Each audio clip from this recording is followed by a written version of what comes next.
नमस्कार दोस्तों। आज आप लोग सोच रहे होंगे कि ये जो चैनल है जो कविता के लिए बना हुआ है, आज इसमें ये कुछ अलग सी चीज़ कैसे आ गई। तो दोस्तों आपसे कहना चाहूँगा कि कभी-कभी हमको कुछ नियम तोड़ के और अगर ज़रूरत हो तो हमको आगे बढ़ जाना चाहिए।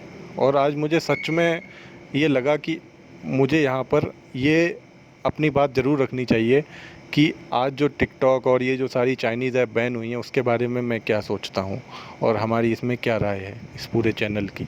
तो उस बारे में मैं अपने विचार रख रहा हूँ। सबसे पहली बात तो दोस्तों, जब से अभी आज से नहीं, कम से कम ये बहुत पुरानी कहानी है कि हमारी चाइना से जो है ना दुश्मनी तो रही है, बट कभी उस दुश्मनी को हमने दोस्ती के रूप में ही देखा है। उसमें कभी भी ऐसी क्लियर वाली दरार नहीं हुई है कि हाँ अभी हम एकदम जैसे पाकिस्तान है वैसे ही हमारी चाइना से भी दुश्मनी हो जाए। पर जब हमारे सैनिक चाइना ने मार दिए, हमारे 20 सैनिक शहीद हो गए, तो उसके लिए सीधे सीधे जो छुपकर वार किया उसके लिए कौन जिम्मेदार था? उसके लिए चाइना ही जिम्मेदार था। उसके लिए चाइना जिम्मेदार था, तो हमको उसके लिए कुछ करना चाहिए ना। हम क्या कर सकते हैं? हमने उसके लिए क्या किया? हम उसके लिए बायकॉट कर रहे थे और चीज़ों को जितना हम कर सकते हैं उतना हमने किया है। पर एक चीज़ आप याद रखो, हर चीज़ की एक लिमिट होती है। अगर आप उसको अपने स्तर पे बायकॉट करोगे तब उसका उतना असर नहीं होगा। जब जैसे आज सरकार ने उस पे बैन कर दिया है वो सारी ऐप्स पे, तो अब वो अवेलेबल ही नहीं होंगी आप लोगों को, या फिर जो भी उसको इस्तेमाल करता है।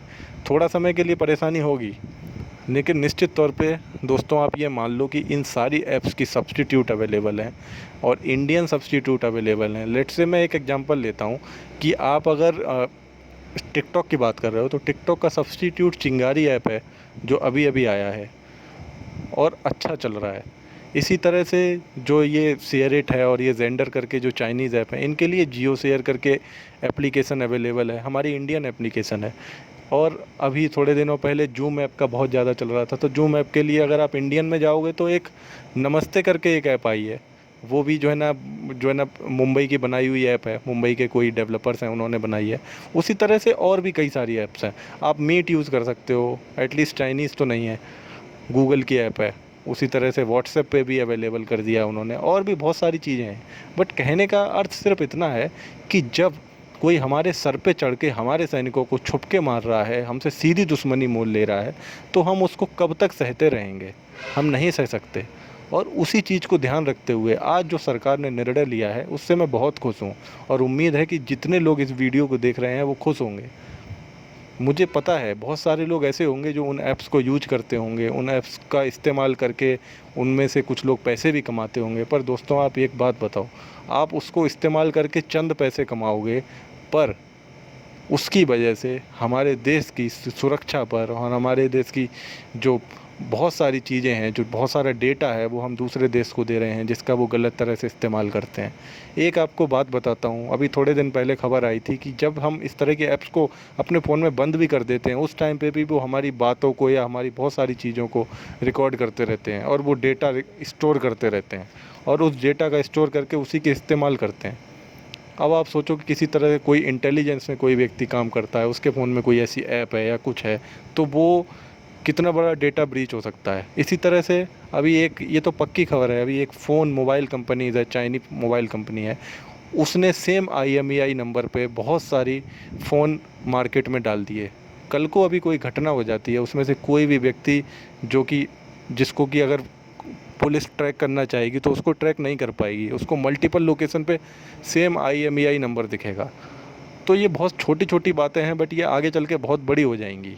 अभी भी आप देखोगे तो चाइना हमारी नसों में घुस चुका है, भीतर तक घुस चुका है, बट आज से 3-4 साल बाद स्थिति ऐसी हो जाएगी कि हम इसको कभी भी निकाल कर नहीं फेंक पाएंगे।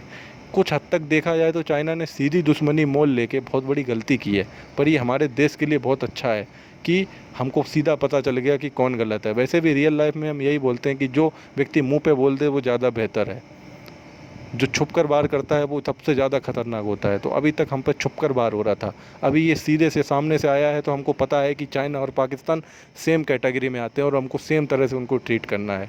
तो अब हम उनको सेम तरह से ही ट्रीट करेंगे, और जितना हो सकेगा जहाँ तक बाइकआउट होगा वहाँ बाइकआउट करेंगे, और जहाँ पे सरकार उनको बैन नहीं कर सकती वहाँ पे तो हमको बाइकआउट करना ही पड़ेगा। पर जहाँ पे सरकार उनको बैन कर सकती है वहाँ पे देखो उन्होंने बैन किया भी है। बहुत सारी जगह पे WTO के रेस्ट्रिक्शंस होती हैं, बहुत सारे नियम कानून कायदे हैं जिनको फॉलो करना पड़ता है। तो हमको हर चीज़ के लिए सरकार की तरफ नज़र गड़ा के देखने के बजाय कुछ कदम खुद भी उठाने चाहिए। जैसे मैंने जिस दिन हमारे देश के सैनिक बॉर्डर पे शहीद हुए थे, उसी दिन शपथ ली थी कि मैं कोई भी चाइनीज चीज़ इस्तेमाल नहीं करूँगा, ना तो उस पर कभी एक पैसा खर्च करूँगा। जो चीज़ें हमारे पास पहले से हैं उसमें हम पहले से पैसा दे चुके हैं। मैं लोगों की भावनाएं समझता हूँ कि वो चीज़ों को तोड़ रहे हैं या जो भी कर रहे हैं, पर आपके पास जो चीज़ है उसके लिए आप पैसा दे चुके हो। आप उसको तोड़ के दोबारा नई चीज़ खरीदोगे तो आप, हो सकता है कि किसी और देश को पैसा दे दो, वो भी बेहतर तो नहीं है ना। तो बेहतर यही है कि जो आपने कर लिया सो कर लिया, आगे ध्यान रखो, आगे के लिए ध्यान रखो और कोई भी ऐसी चीज़ ना करो जिससे कि हमारे देश का नुकसान हो, और ख़ासकर ऐसे लोगों का फ़ायदा हो जो हमारे देश को गलत नज़रों से देखते हैं और हमारे देश को नीचा देखना चाहते हैं, बर्बाद होते देखना चाहते हैं। सो इसी बात को कहते हुए जय हिंद, जय भारत, धन्यवाद।